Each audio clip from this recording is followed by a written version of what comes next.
So maganda mga kababayan itong gagawin ng Kongreso. Magsasagawa mga kababayan yung Congress ng probe para alamin bakit hindi kinaya ng napakarami ng mga na-implement na mga flood control projects yung baha sa Metro Manila. Boss, di Congress tapos yung Senado, interesado po sila na busisiin. And in fact, yung utos mga kababayan nito ay galing mismo sa ating Pangulong Bongbong Marcos at pati kay Martin Romualdez. Pinapareview mismo ng ating Pangulong Bongbong Marcos kasi talagang nakakadisgana. It is frustrating. Nasabi nga ng mga critics po, gumastos na ang gobyerno at pinagmalaki ng ating Pangulong Bongbong Marcos pamandin during the SONA na 450 billion pesos yung inallocate na pondo po for 2024 alone. Pero ganun pa rin, lumubog mga kababayan yung Metro Manila. And worse, na-discover natin yung previous administration sa loob ng 6 na taon. Mayroon silang 5-year plan para sa flood control. Tapos tinustusan ng 2.3 million. Mas matindi po. 2.5 pala. Lagi ako nagkakamali. Hindi 2.3. 2.5 trillion yung inubos po ng administrasyon ni Maudigs. Wala lang epekto mga kababayan. 11,000 plus na mga flood control projects sa buong Pilipinas. Hindi maramdaman. At ngayon nagtataka yung mga critics kasi for this year alone, 450 billion pesos yung inallocate. Ano nangyari? Bakit hindi kinaya ng mga flood control system? So ito ngayon, ang balita mga kababayan dito sa Politico News. House panel to probe Metro Manila flooding. Sabi naman po ni Senator Bong Revilla, bobo si isiin natin bilang chairman na Committee on Public Works. Sabi naman ng ating Pangulong Bongbong, dapat anya tayo mayroong massive flood control plan. And mismo mga kababayan, si Speaker Martin Romualdez nagsabi na yung Kongreso po, i-review nila. Magsasagawa sila mga kababayan ng comprehensive review. Gagamitin nila yung oversight power ng Kongreso para alamin ano yung problema. Kaya yung mga critics po, dito na po magkakaalaman. Ang ibig sabihin po nito, na yung mismong Speaker of the House at ang ating Pangulo ang nagpapareview, wala pong itinatago rito.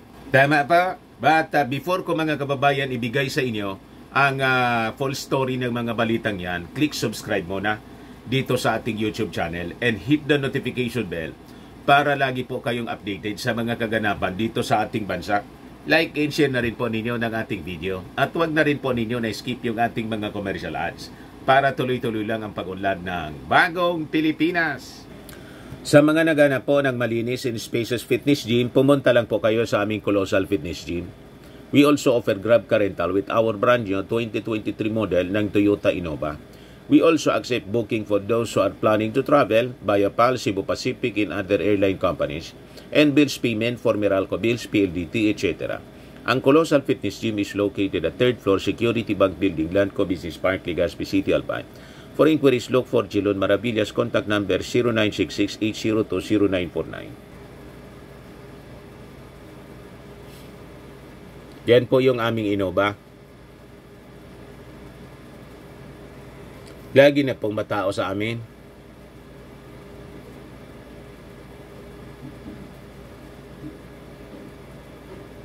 Ito yung mga bago naming clients.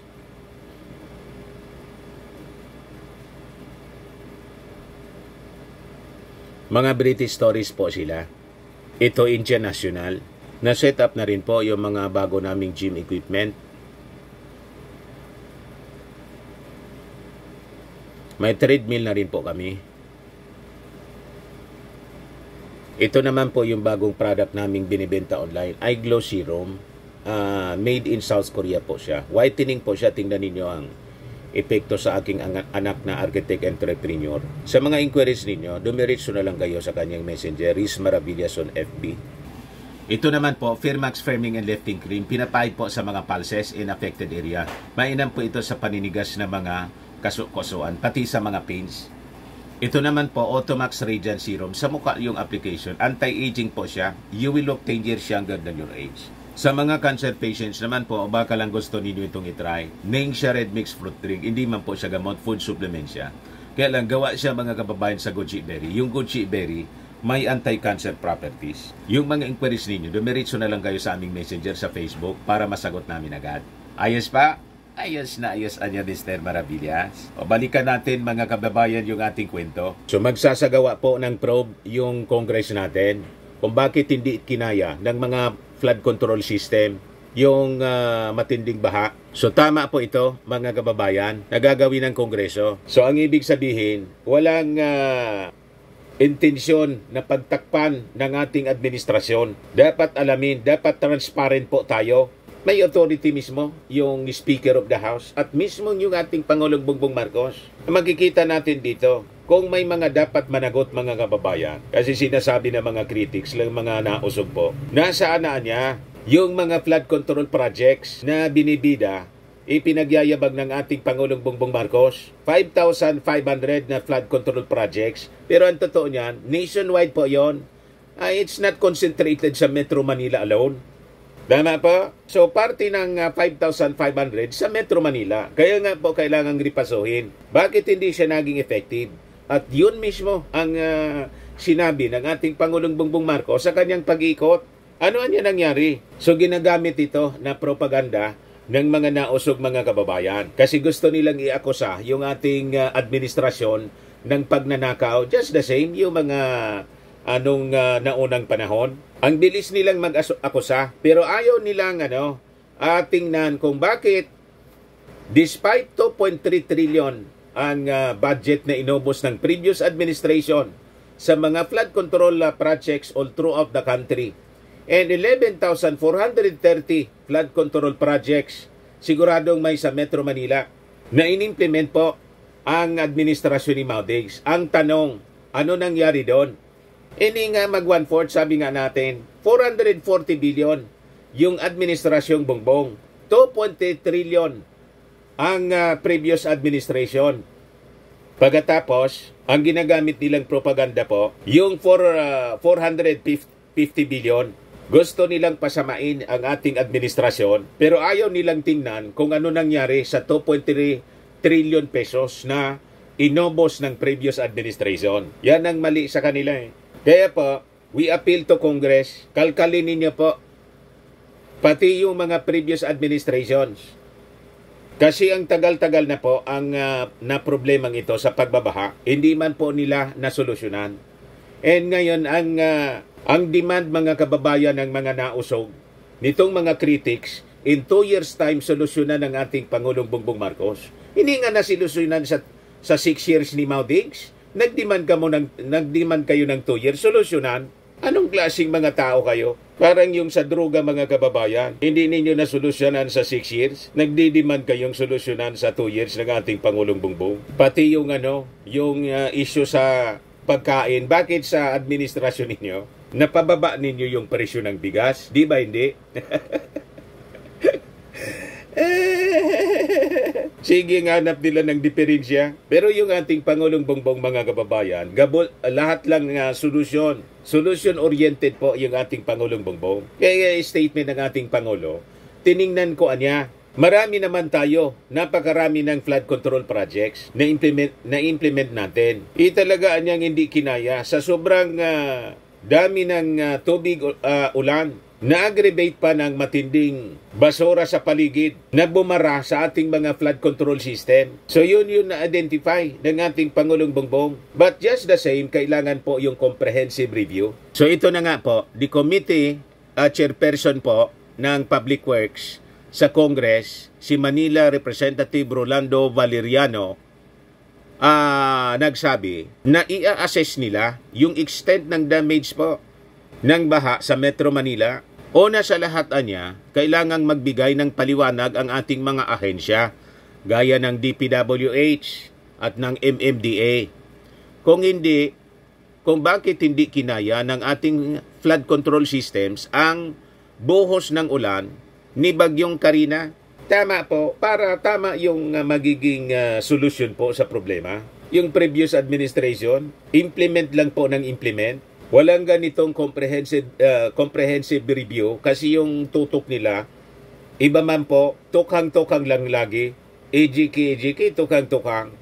Totoo po na record-breaking ang rainfall na dinulot ng bagyong ito, subalit dapat ay may kahandaan na tayo sa ganito. Expect the worst lagi. Ika nga, ang ating dapat na benchmark ay ang super typhoon na gaya ng Ondoy, na sa dami ng dalang ulan at yung Yolanda sa lakas ng hangin na dala-dala, sabi po ni Congressman Valeriano. Tama, yun dapat yung benchmark natin kasi tumama na sa atin po. Valeriano's panel was tasked with crafting policies and programs that will promote and enhance the development of Metro Manila. So sisimulan po ang hearing for July 31. Next week na, mga kababayan. So bukod sa DPWH at MMDA, inaasahan din ng MMD Committee ang pagbibigay ng presentasyon ng mga ahensya na siya namang tagapagatid ng tulong sa mga kababayan sa panahon ng sakuna, tulad po ng ng DSWD. Pero yung DSWD po, wala man problema. Agad-agad naman po na paabot sila ng tulong na pagkain, relief goods sa mga nasalanta kasi naka-preposition na sila lahat. Ganun po, yung mga ginagawang fundraising, mga panghihingi ng mga nausog po. Gusto lang nilang palabasin na mahina yung relief operations ng ating gobyerno. Pero makikita po ninyo, wala tayong narinig na mga complaints galing sa mga affected families. Hayaan natin sila sa kanilang mga ginagawa kasi yung mindset nila tulad nung panahon ng mga dilawan, mahilig po sa fundraising. We have enough assistance, financial assistance. Wala pa itong pagbaha.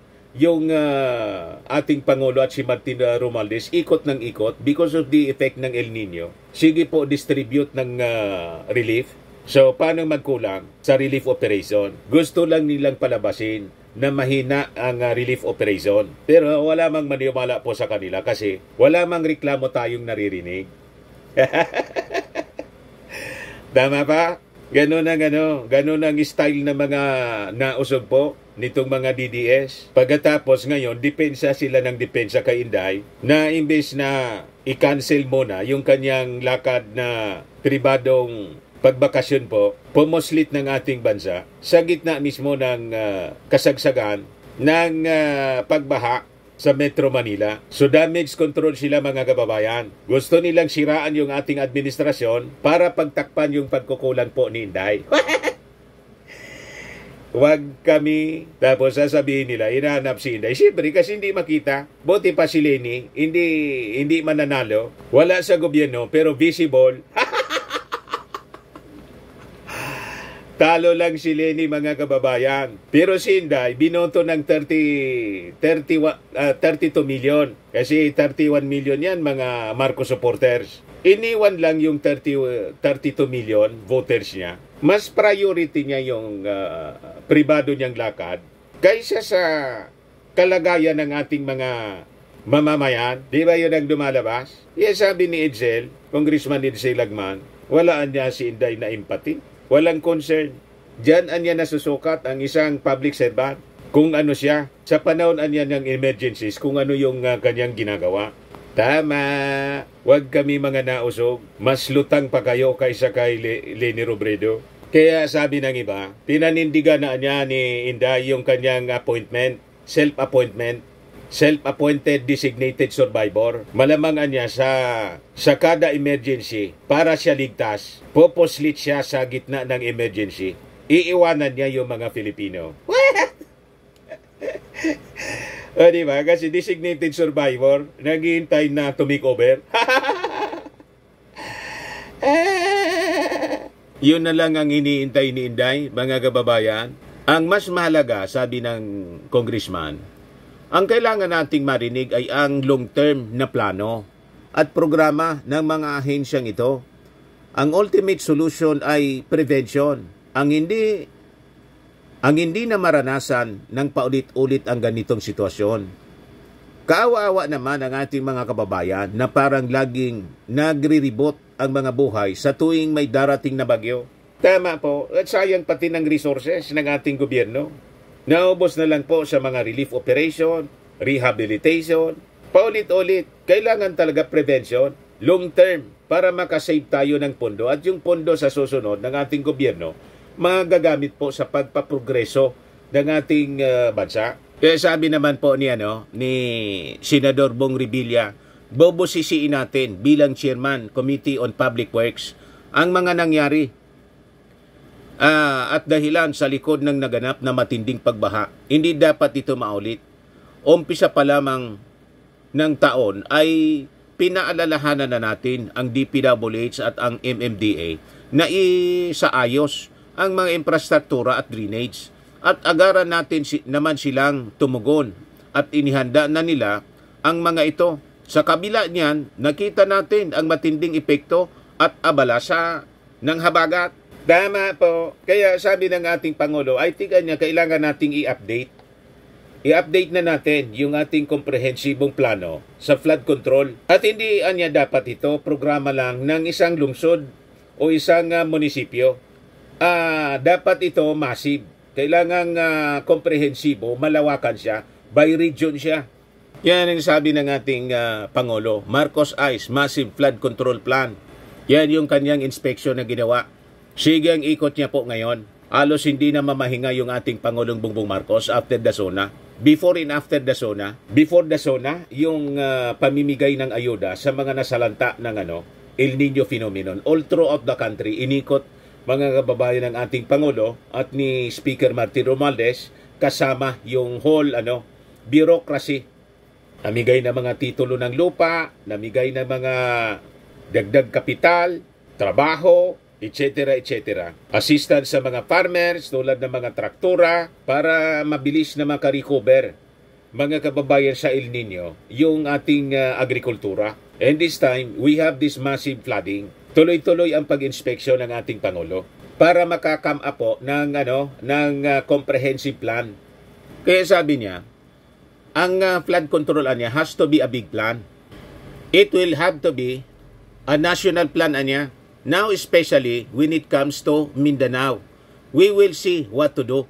Sabi niya, in the long term flood control projects must be all-encompassing and should cover a wide range of areas that are now prone to flooding. Sabi niya po, with the rise of the sea, tumaas yung sea level po, the dikes built to protect low-lying communities could be breached sa panahon ng high tide. Dapat maintindihan natin yung daloy ng tubig in how to somehow manage it so that it does not flood the productive areas, the households, the residential communities. You cannot do this in one province one town. This plan will span regions So yon ang nakita mga kababayan ng ating Pangulo, lalo't nag-aerial inspection siya. So makikita ninyo kung gaano kagaling yung ng ating Pangulo. Malawak yung kanyang perspective po. So sabi ng ating Pangulo, there was a comprehensive flood control plan in the past, but it would take at least 2 decades to realize. There's already a big plan during the time of Secretary Babe Singson, but it will take 22 years. It has a huge cost, although it will work, but I don't know how will we do it, and it crosses most of Luzon. Kaya kailangan siguro another term para sa ating Pangulong Bongbong. Kung hindi, dapat si Martin po, kasi parehas po ang parehas ang kanilang mindset, parehas sila kagaling mag-isip.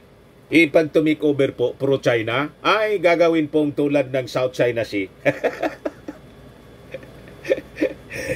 Di ba? Lumalapit-lapit na nga yung Coast Guard po ng China na malapit na daw sa naispatan, malapit na sa Manila Bay. Di ba? So importante po, hindi pro-China. Baka ang tingin sa Pilipinas po, parte na ng South China Sea kasi laging pinapasok ng tubig dagat. Tama? So ito yung aerial survey na ginawa ng ating Pangulo. Di ba?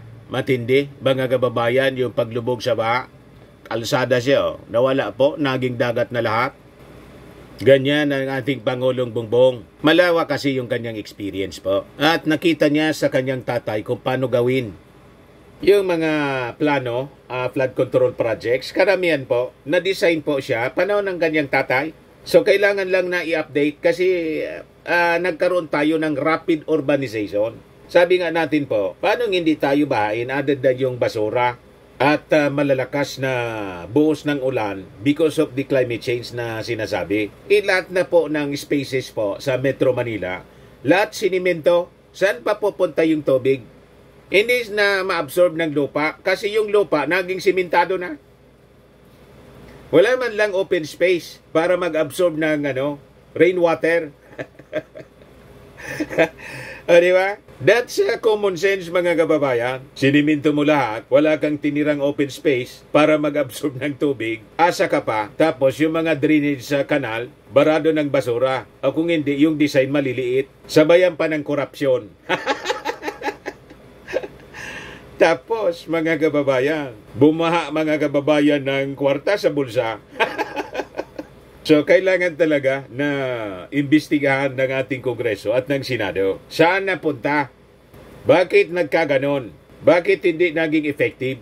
Lalo na po, mga kababayan, yung previous administration na gumastos ng 2.5 trillion pesos sa flood control projects all throughout the country with 11,413 pinagmamalaki nilang completed projects. Anong ori ba ng mga projects yun? Bakit hindi maramdaman ng ating mga mamamayan? 6 years sila na nagpatakbo ng gobyerno. Tapos hanapan mo yung 2 years ng solusyon. 2 years gusto ninyong may solusyon na. In more than 3 decades na mga iba-ibang administrasyon, hindi na solusyonan yung problema. Tapos, gusto ninyong pasolusyonan sa ating Pangulo in just 2 years. Nasaan ang hustisya? Ayan man lang po, mga kababayan. Ako po si Dante Maravillas. Bye-bye. God bless.